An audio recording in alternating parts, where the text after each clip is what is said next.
10 ఏళ్ళు ముఖ్యమంత్రిగా ఉన్నాడు.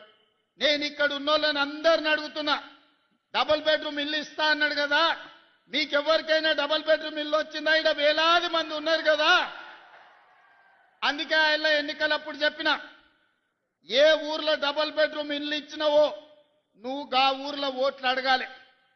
ఏ ఊర్లో మేము ఇందిరమ్మ ఇల్లు ఇచ్చినామో మేము గా ఊర్లో ఓట్లు అడుగుతాం. హనుమాన్ల గుడి లేని ఊరని ఉండొచ్చు కానీ ఇందిరమ్మ ఇల్లు లేని ఊరు లేదు.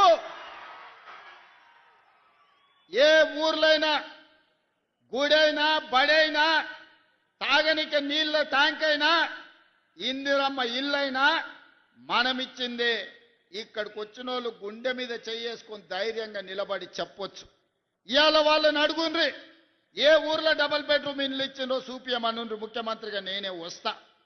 కొన్ని ఊర్లలో పోయి ఉన్నాయి కూలగొట్టిండు.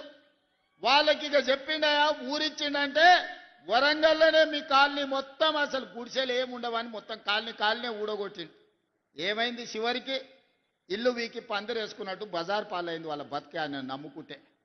మళ్ళా ఆయన మేధావి, కోడి కొయ్యాలి, కళ్ళు కొయ్యాలి, దావత్ ఇయ్యాలి అని కూడా అడిగిండు వరంగల్లో.